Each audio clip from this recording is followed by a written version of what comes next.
We want to give an introduction to Elaine and Grace as our new therapy dog.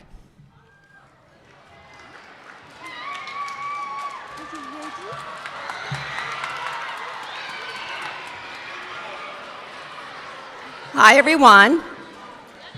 This is Grace. Grace is a St. John Ambulance therapy dog, and I'm her mom. And we're going to be coming up every Friday at 10 o'clock.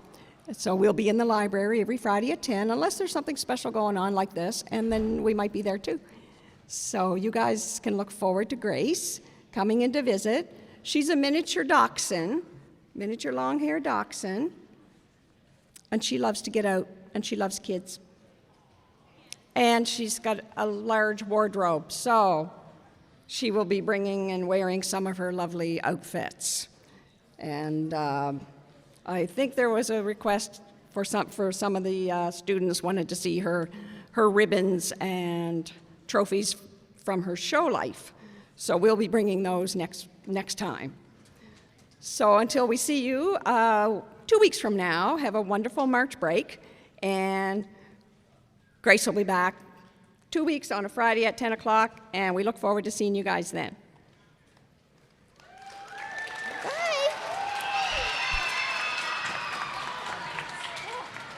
In 2007, Berwick, Nova Scotia, after a new student at their school was bullied for wearing a pink shirt, 2 grade 12 students brought 50 shirts and encouraged their classmates to wear pink.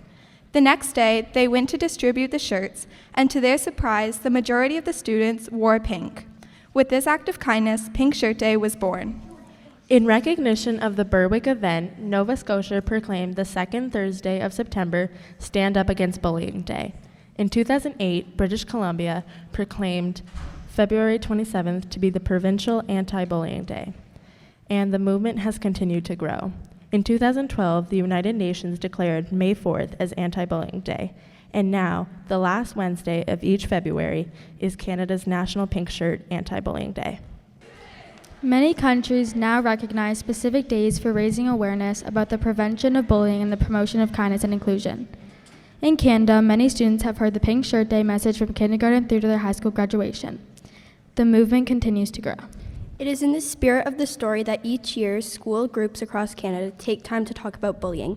First, it is important to understand why bullying is and what it is not. Bullying is not a joke, it's not funny, and it's not okay. Bullying is not a normal part of growing up. Bullying is not teasing.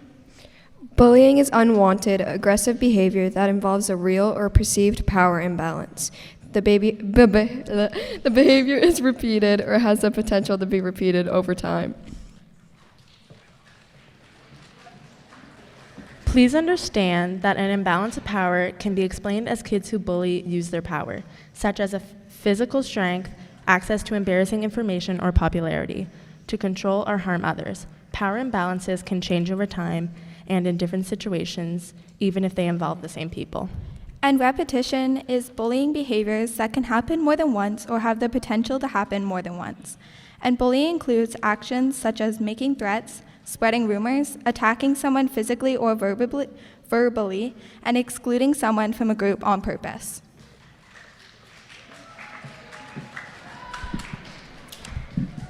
There are many different kinds of bullying. Verbal bullying. We've all heard that sticks and stones can break our bones, but the truth is, words can and do hurt.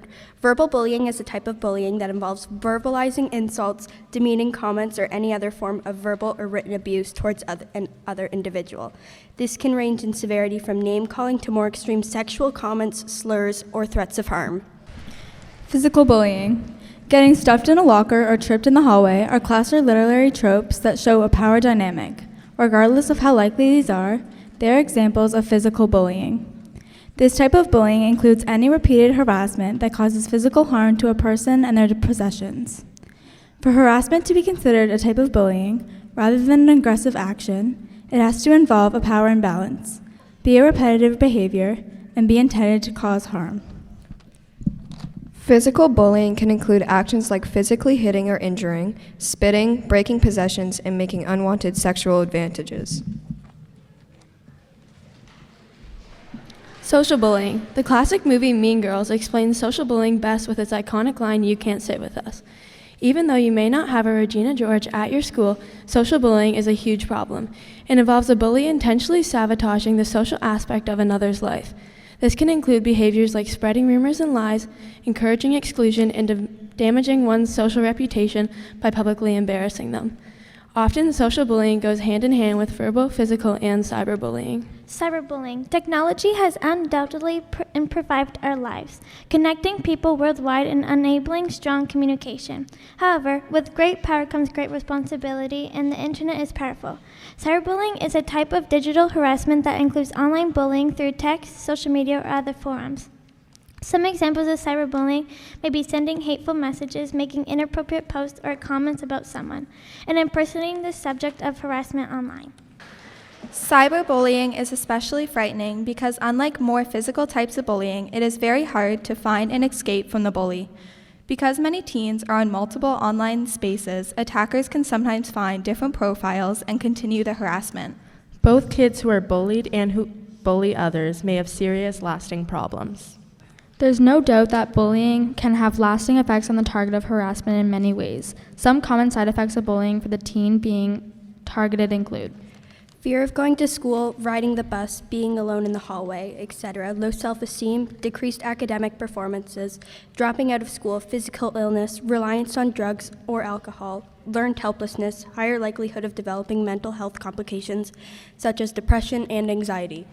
This one might be a bit surprising, but the act of bullying someone can take a huge psychological toll on the aggressor and their future.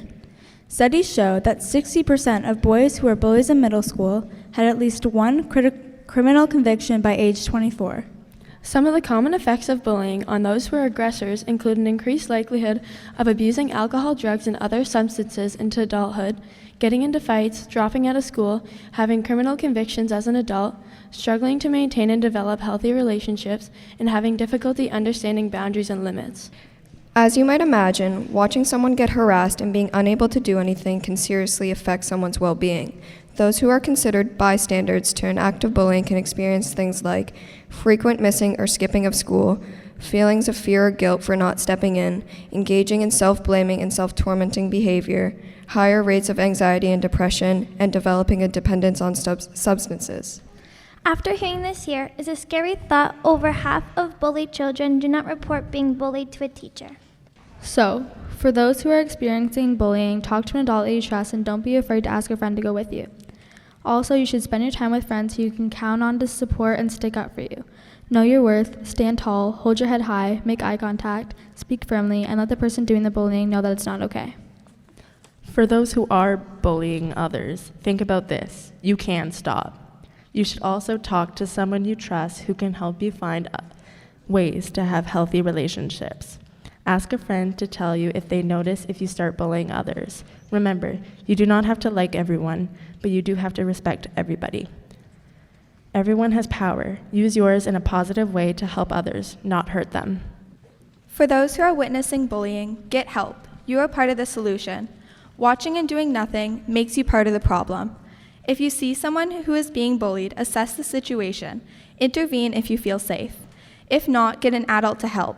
The Canadian Red Cross reports over 80% of the time bullying happens with peers around, and 57% of the time bullying stops within 10 seconds when a bystander steps in. It's important that you don't laugh or cheer on bullying. Refuse to go along with it. You may also want to write down what happened so you can describe the bullying incident later that day.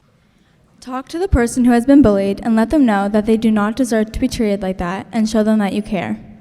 Try to be more inclusive of kids who are being bullied. Be a good friend. And remember,